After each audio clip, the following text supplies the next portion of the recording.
Hey guys, how you doing? Hope you're doing okay. I'm going to give you an overview of this article as opposed to reading through the whole thing. It is pretty long, and there's a link in the description if you'd rather go through that.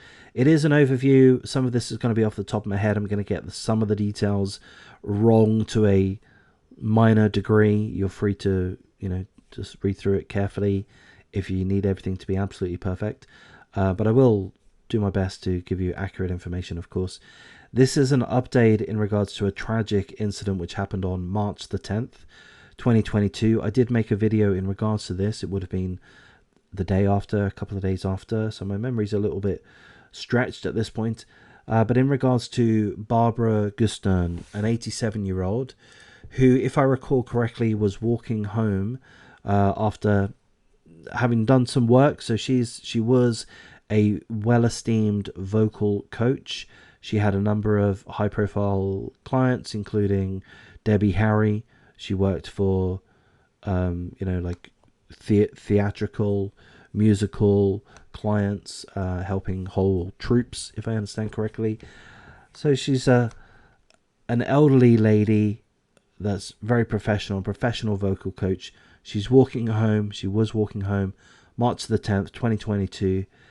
In the Chelsea area of Manhattan, New York City, and all of a sudden somebody shouts bitch at her, and then pushes her over. She sustains injuries, if I recall correctly. I'm pretty sure I do. She sustains head injuries. She's able to continue walking or such. She meets up with a friend, and soon after, I believe she faints, if I recall, but she's hospitalized. She's taken to hospital, and then unfortunately, regrettably, tragically, she does pass. I can't remember if it's the next day or a couple of days later after the incident, but within 2 to 3 days, regrettably, she does pass. Police did release CCTV footage and, of course, stills of a woman that they believed to be the suspect, and there was a call out. I believe there was a reward to find this woman, and she has, if I understand correctly, handed herself in, but only after she's been arguably, allegedly, potentially in hiding for more than 2 weeks. Another part to this story is that it is alleged that her parents, who are wealthy and who have bailed her out. She was being held at Rikers Island under a $500,000 cash bail. She's been bailed out by her rich parents. And yeah, it's alleged that her parents were knowingly and willingly hiding her. Can't remember the exact terms. It's all alleged. But there is the strong suspicion that the parents were aware of this woman's involvement in pushing over Barbara Gustern, which subsequently led to the 87-year-old's death. The speculation that the parents were aware of the daughter's involvement and hid her. And it was only at the point that police were given tip-offs as to who the culprit was and where she was housed, that the woman in question came forward. So that's an overview. I may have some of the details slightly wrong, but it's pretty thorough, I think. So the woman in question, the suspect in question, is called Lauren Pazienza, 26 years of age. She's an event planner. She works in New York City. She's been indicted for manslaughter for fatally shoving Brenda Gustern, 87 years of age. And again, the parents may also face charges for allegedly helping her to hide in their home. So I won't read through the full details, but she has been allegedly staying with the parents for 2 weeks.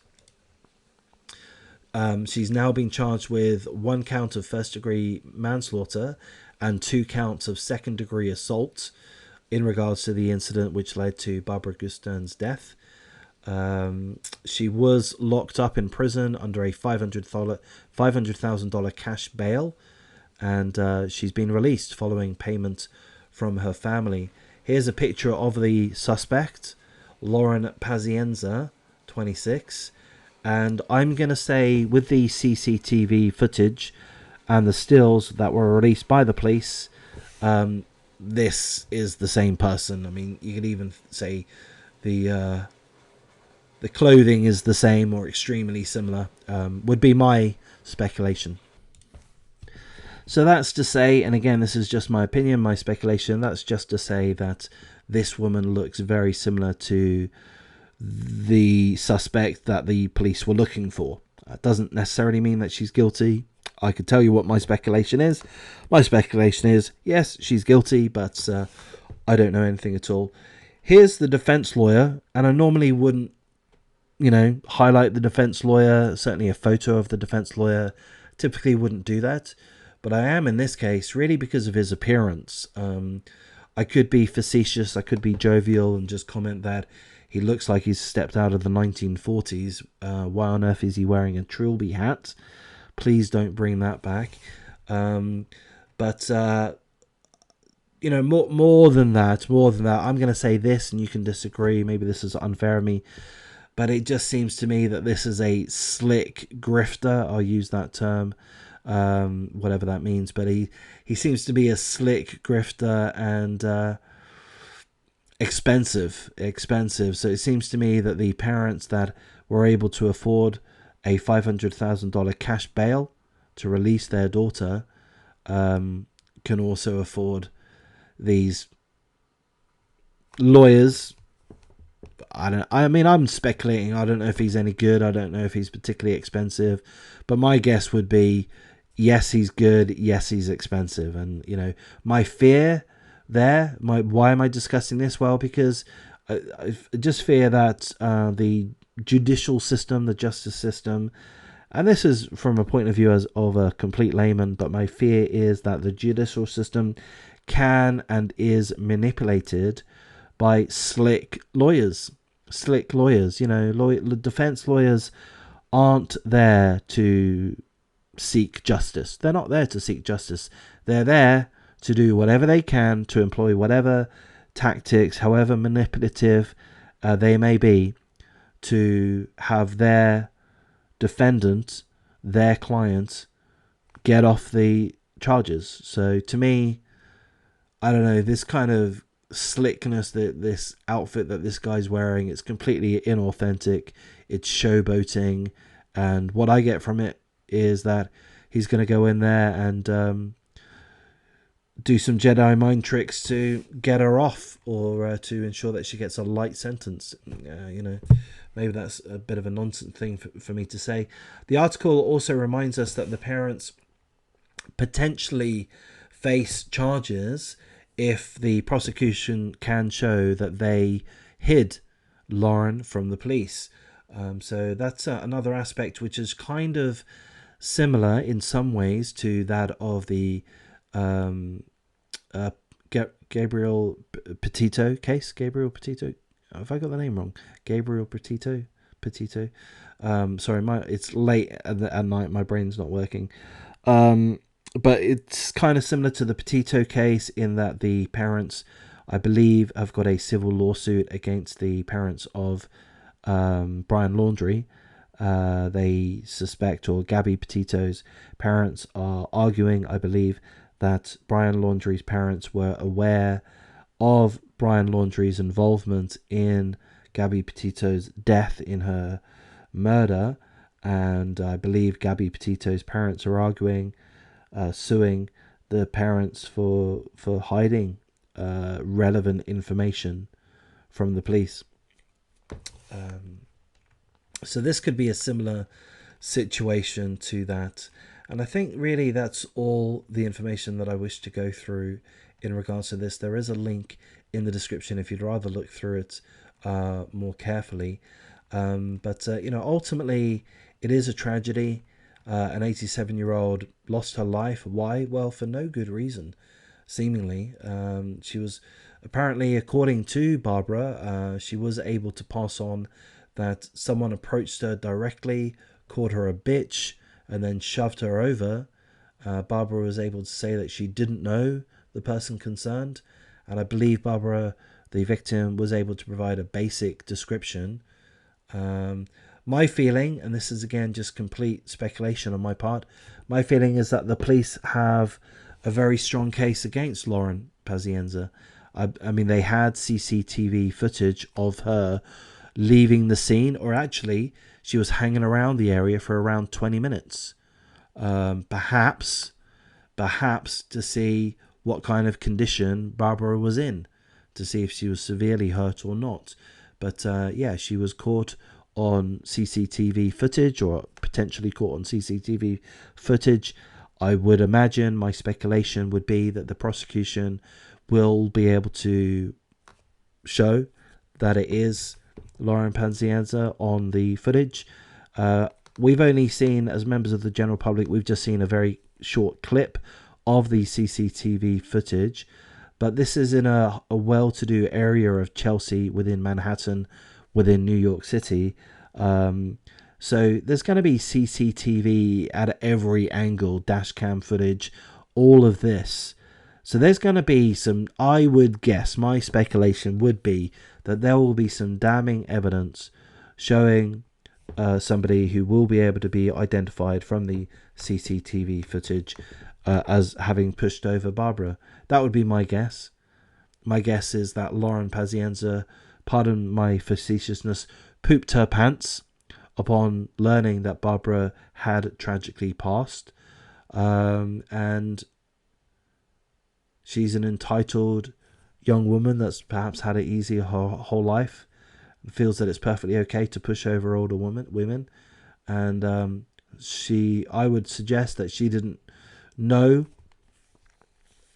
that Barbara would subsequently die from being pushed over.